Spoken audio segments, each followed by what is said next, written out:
एक गांव में हरिया नाम का एक गरीब किसान रहता था।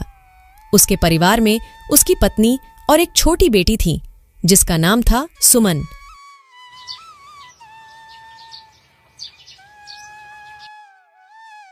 हरिया की अपनी कोई जमीन नहीं थी, इसलिए वह दूसरों की जमीन पर खेती करता और जो कुछ पैसे मिलते उससे अपने घर का गुजारा करता था।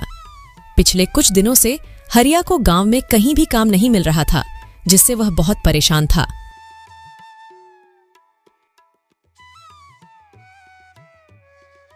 आज कुछ कमा के लाए हो या नहीं? घर में खाने के लिए और कुछ नहीं बचा है, बस थोड़े से दाल चावल बचे थे, उसकी मैंने खिचड़ी पका दी है। पिछले कई दिनों से गांव में कोई काम नहीं मिल रहा है। लोगों का कहना है कि अभी इस महीने उनके पास करवाने को कोई काम नहीं है। जब फसलों की कटाई शुरू होगी तब काम मिलेगा। अब मैं तो यह सोचकर परेशान हूं कि इस महीने अगर कोई काम नहीं मिला तो सबके खाने पीने का जुगाड़ मैं कैसे करूंगा। आप चिंता मत करो, भगवान हमारी मदद जरूर करेंगे।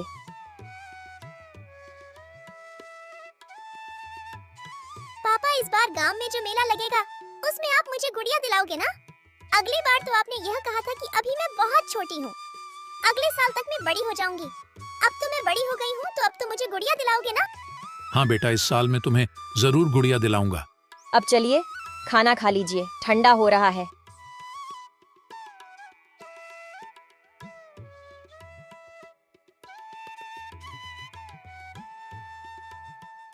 सरला, तुम भी आकर खाना खा लो। जी, आप खा लीजिए, मैं थोड़ी देर बाद खा लूंगी। हरिया और उसकी बेटी दोनों खाना खा लेते हैं। तभी उनके दरवाजे पर एक संत की दस्तक होती है। कोई तो कुछ खाने को दे दो, भगवान तुम्हारा भला करेगा। संत की आवाज सुनकर हरिया और उसकी पत्नी बाहर आते हैं। बेटा, क्या तुम्हारे पास खाने को कुछ है? बाबा, हमारे पास तो खुद के खाने के लिए भी ठीक से खाना नहीं हो पाता, हम आपको कहां से देंगे? थोड़े से खिचड़ी पकाई थी, वह भी मैं अभी खा लिया हूं। अब हमारे पास कुछ भी नहीं है। रुकिए बाबा, अभी मेरे हिस्से का खाना बचा हुआ है, मैं अभी लेकर आती हूँ। पर सरला, तुम अगर यह खाना बाबा को दे दोगी तो तुम क्या खाओगी? बर्तन में तो बस थोड़ी से ही चावल बचे हैं। आप इसकी चिंता मत कीजिए, मैं भूखी रह लूंगी, लेकिन अपने घर के आंगन से मैं किसी संत को भूखा नहीं जाने दे सकती, इससे मुझे पाप लगेगा। ठीक है सरला, जैसी तुम्हारी इच्छा। सरला अपने हिस्से का खाना लाकर बाबा को दे देती है और बाबा उस खाने को खा लेते हैं।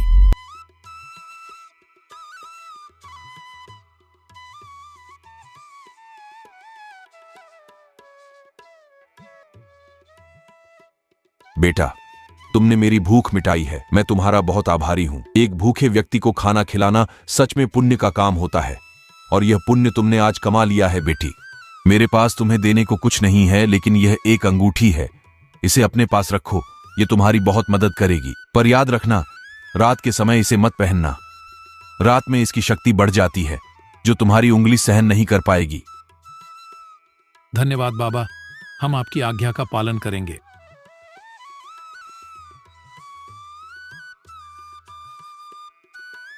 संत के जाने के बाद हरिया अंगूठी को देखकर सरला से कहता है, इस अंगूठी में ऐसा क्या है जो बाबा ने हमें इसे देने के लिए चुना? शायद ये हमारे अच्छे कर्मों का फल है। आपने सुना तो होगा ना, हमारे अच्छे और बुरे कर्मों का फल हमें जरूर मिलता है। चलिए अब अंदर चलते हैं। पर सरला, अपने हिस्से का खाना तो तुमने बाबा को दे दिया, अब तुम क्या खाओगी? काश हमारे पास थोड़े से और चावल होते। जैसे ही हरिया यह बात कहता है, अंगूठी में एक चमक सी उठती है और हरिया के सामने तुरंत एक चावल की प्लेट आ जाती है। सरला, यह देखो, जैसे ही मैंने चावल का नाम लिया, यहाँ चावल प्रकट हो गया। यानी कि यह अंगूठी सच में जादुई है, इससे हम कुछ भी खाने को मांग सकते हैं। अरे वाह, ये तो बहुत अच्छी बात है। तो आप इससे थोड़ी पूरी सब्जी मांगे ना, मेरा काफी दिन से पूरी सब्जी खाने का मन कर रहा था। ठीक है सरला, मैं अभी मांग कर देखता हूँ। हे अंगूठी, हमें थोड़ी सी पूरी सब्जी दे दो। हरिया के कहते ही फिर से अंगूठी में एक चमक सी उठती है और हरिया के सामने पूरी सब्जी की प्लेट आ जाती है। उसको देखकर सरला और हरिया बहुत खुश हो जाते हैं। अरे वाह, कितने दिनों बाद आज पूरी सब्जी देखने को मिली है। चलो अब हम सब बैठकर इसे खाते हैं। ऐसे वह सभी उस दिन भर पेट भोजन करते हैं। अगले दिन सुबह पापा, आज गांव में बहुत बड़ा मेला लगने वाला है। मैंने अपने दोस्तों से सुना था। आज आप मुझे गुड़िया दिलाओगे ना? हाँ मेरी प्यारी गुड़िया, इस बार मैं तुम्हें जरूर गुड़िया दिलाऊंगा। सरला, तुम मेरी प्यारी गुड़िया को तैयार कर दो और तुम भी तैयार हो जाओ। हम सब आज उस बड़े मेले में जाएंगे जहां जाने के लिए हम अक्सर सपने देखा करते थे। सभी तैयार हो जाते हैं। फिर हरिया अंगूठी से कुछ पैसे मांगता है और उसके हाथ में पैसे आ जाते हैं और फिर वह सब मेले की ओर निकल पड़ते हैं। उस गांव में हर साल एक बहुत बड़ा मेला लगता था जिसमें दूर दूर के गांव से व्यापारी आते थे। उस मेले में तरह तरह की चीज मिलती थी। पापा, वह देखो गुड़िया की दुकान। मुझे गुड़िया दिला दो ना। भैया जरा ये वाली गुड़िया दिखाना। ये लो मेरी प्यारी गुड़िया, ये तुम्हारे लिए। पापा, यह तो बहुत ही सुंदर गुड़िया है। भैया कितना दाम है इस गुड़िया का? जी 50 रुपए। ये लो भैया इस गुड़िया के पैसे। सरला, तुम भी अपने लिए कुछ पसंद कर लो। वहां देखो कितनी सुंदर साड़ी की दुकान है। चलो वहां से तुम्हारे लिए साड़ियां भी पसंद करते हैं। भैया जरा वह वाली साड़ी दिखाना। अरे भैया, वह साड़ी बहुत महंगी है, तुम उसे नहीं खरीद पाओगे। कोई सस्ती सी साड़ी देख लो इनमें से। नहीं भैया, हमें वही साड़ी देखनी है। आप वही साड़ी दिखाओ। सरला, तुम्हें ये साड़ी कैसी लगी? ये साड़ी तो बहुत अच्छी है, पर महंगी भी बहुत होगी। सरला, तुम इसकी चिंता मत करो। बस तुम ये बताओ, तुम्हें ये साड़ी पसंद तो है ना? हाँ जी, साड़ी तो बहुत पसंद आई। भैया इस साड़ी का क्या दाम है? यह 1500 की साड़ी है। ठीक है भैया, ये लीजिए 1500 और ये साड़ी हमारे लिए पैक कर दीजिए। हरिया साड़ी को खरीद लेता है। हरिया ने उस मेले में से और भी काफी सारे सामान खरीदे। इस मेले में रामचंद्र के 2 नौकर मोहन और प्यारे भी आए हुए थे। रामचंद्र गांव का सबसे अमीर सेठ था और मोहन और प्यार उसके नौकर। जब मोहन और प्यारे ने हरिया को बहुत सारा सामान खरीदते हुए देखा तो वे दोनों आश्चर्य में हो जाते हैं। मोहन, ये देख, ये तो वही हरिया है ना जो अक्सर अपने गरीबी पर पूरे गांव भर में रोता रहता है। ये देख कैसे सामान खरीद रहा है। आखिर इसके पास इतने सारे पैसे कहां से आए? हाँ प्यारे, यह तो वही गरीब किसान हरिया है। अभी 2 दिन पहले ही तो यह सेठ जी से काम मांगने आया था, पर सेठ जी ने इसे काम देने से मना कर दिया था। चल उसी से पूछ कर देखते हैं। दोनों हरिया के पास आते हैं। और भाई हरिया, कैसी चल रही है खरीदारी? लगता है बहुत सामान खरीदा है आज। हरिया जादुई अंगूठी की बात को छुपाते हुए कहता है। नहीं भाई, बस वह थोड़ा बहुत घर के लिए सामान है, बस और कुछ नहीं। अच्छा हरिया भाई, तुम तो 2 दिन पहले तो सेठ जी से काम मांग में आए थे ना? लगता है तुम्हें कहीं पर काम मिल गया है। हाँ भैया, कहीं और काम मिल गया था तो बस उसी से बच्चों को मेला घुमाने ले आया। अच्छा हरिया भाई, तुम करो खरीदारी, हम चलते हैं। दोनों नौकर वहां से चले जाते हैं। हरिया का परिवार मेला घूमने के बाद घर आ जाता है। आज उनके परिवार के चेहरे पर अलग ही चमकते सभी बहुत खुश थे। पापा, आज तो मेरे पास बहुत सारे खिलौने हैं। अब मैं अपने दोस्तों को यह खिलौने दिखाऊंगी। मेरे पास भी बहुत सारे खिलौने हो गए हैं। हाँ बेटा, क्यों नहीं। अब से तुम्हें जो भी चीज चाहिए तुम अपने पापा से मांग लेना, वह तुम्हें मना नहीं करेंगे। इस तरह हरिया के दिन हंसी खुशी गुजर रहे थे। हरिया ने अंगूठी की मदद से अपने घर के हालातों को सुधार लिया और अंगूठी से कुछ पैसे मांगकर गांव में उसने एक कपड़े की दुकान खोली। दुकान खोलने के साथ ही हरिया की दुकान चल पड़ी।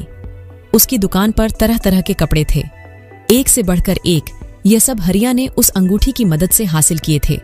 नए नए डिजाइन के कपड़े होने की वजह से हरिया की दुकान पर अक्सर ही लोग की भीड़ रहा करती थी।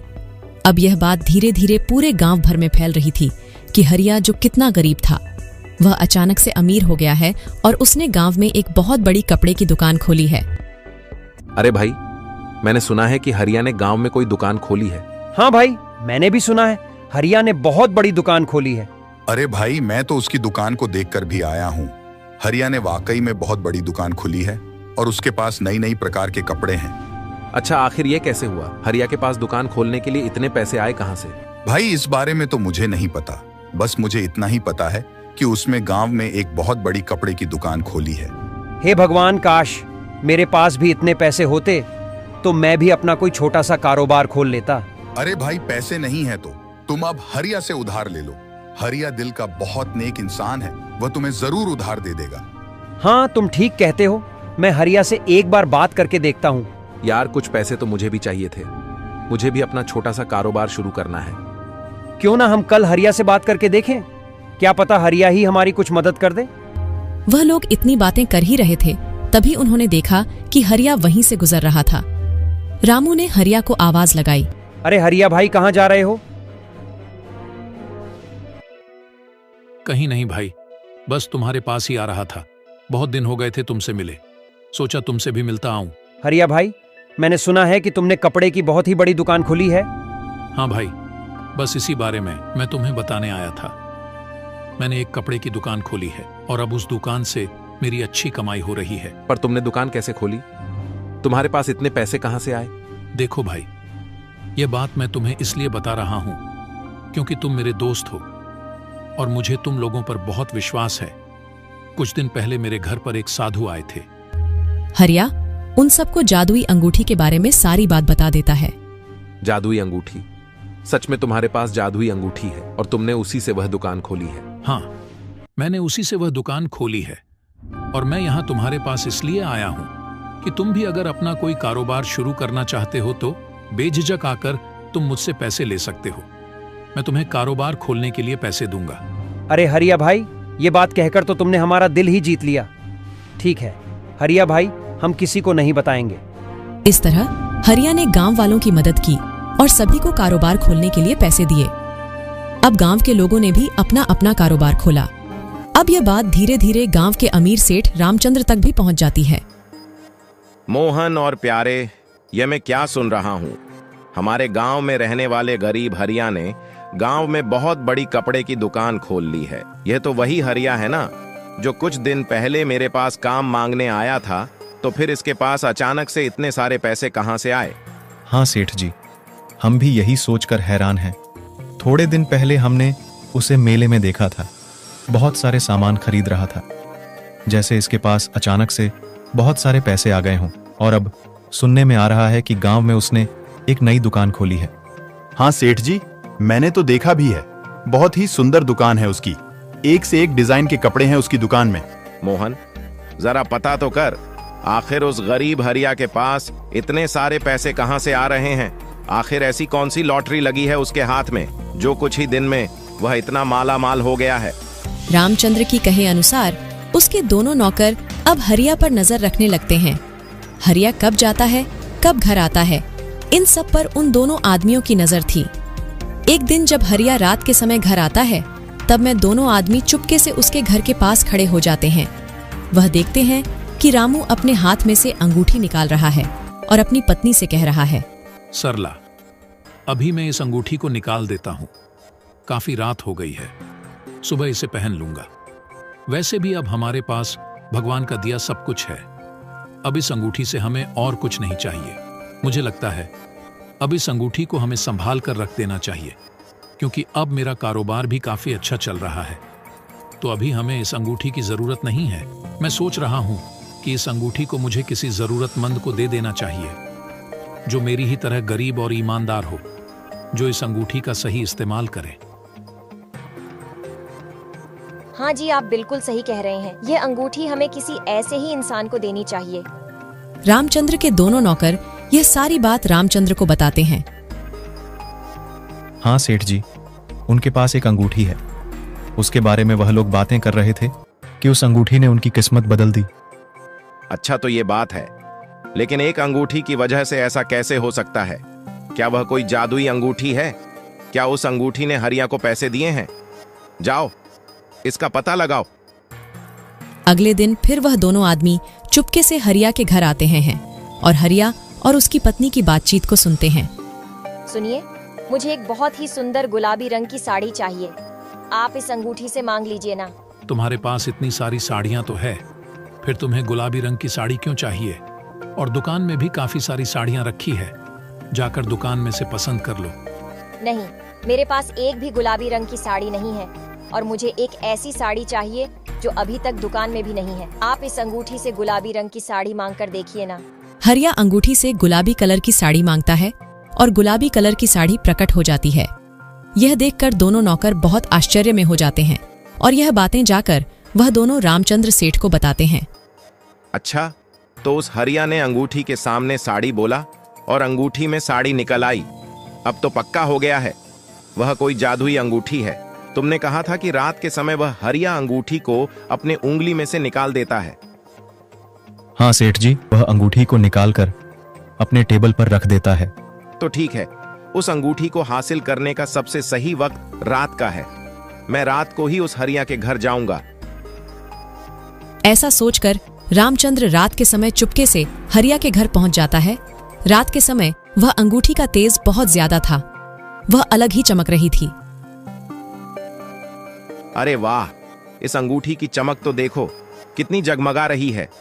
आखिरकार यही है वह जादुई अंगूठी जिससे यह हरिया अमीर हुआ है। अब मैं अंगूठी को अपने घर ले जाऊंगा और इस अंगूठी की मदद से गांव का सबसे अमीर आदमी बन जाऊंगा। यह सोचकर रामचंद्र उस अंगूठी को वहां से लेकर घर आ जाता है और उस अंगूठी को हाथ में पहनकर अंगूठी से बहुत सारे सोने के सिक्के मांगता है। हे अंगूठी, मुझे बहुत सारे सोने के सिक्के दे दो, इतने सोने के सिक्के कि मैं रातों रात अमीर बन जाऊं। जैसे ही रामचंद्र ऐसा कहता है, उसकी उंगली पर लाल निशान पड़ जाते हैं और उसे काफी जलन होने लगती है। रामचंद्र दर्द से कहराते हुए उस अंगूठी को फेंक अस्पताल की ओर भागता है।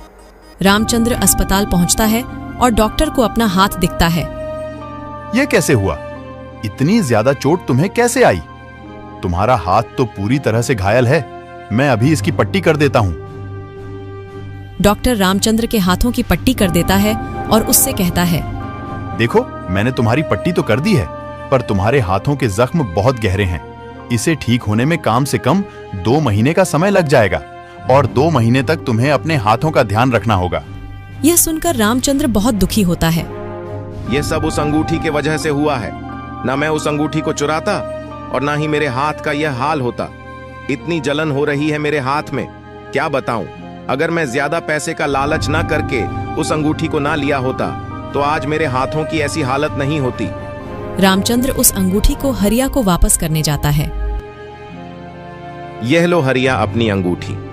कुछ वक्त के लिए मेरे मन में इस अंगूठी के प्रति लालच आ गया था, पर इस अंगूठी ने मुझे अच्छा सबक सिखाया है। अब यह अपनी अंगूठी तुम अपने पास रखो, मुझे इसकी जरूरत नहीं। अब अंगूठी हरिया के पास वापस आ चुकी थी। सरला, अब वक्त आ गया है कि इस अंगूठी को किसी ऐसे व्यक्ति के हाथ में दिया जाए जिसको इसकी बहुत जरूरत है। हमें जल्द ही ऐसे व्यक्ति की तलाश करनी होगी। जी हाँ, आप बिल्कुल सही कह रहे हैं। अब इस अंगूठी को किसी गरीब को देने का सही वक्त आ गया है। वह लोग यह बातें कर ही रहे थे कि तभी उनके घर पर एक गरीब बूढ़ा व्यक्ति आता है। कोई तो कुछ खाने को दे दो, भगवान तुम्हारा भला करेगा। सरला बूढ़े व्यक्ति के लिए खाना लाती है। बूढ़ा व्यक्ति खाना खाता है।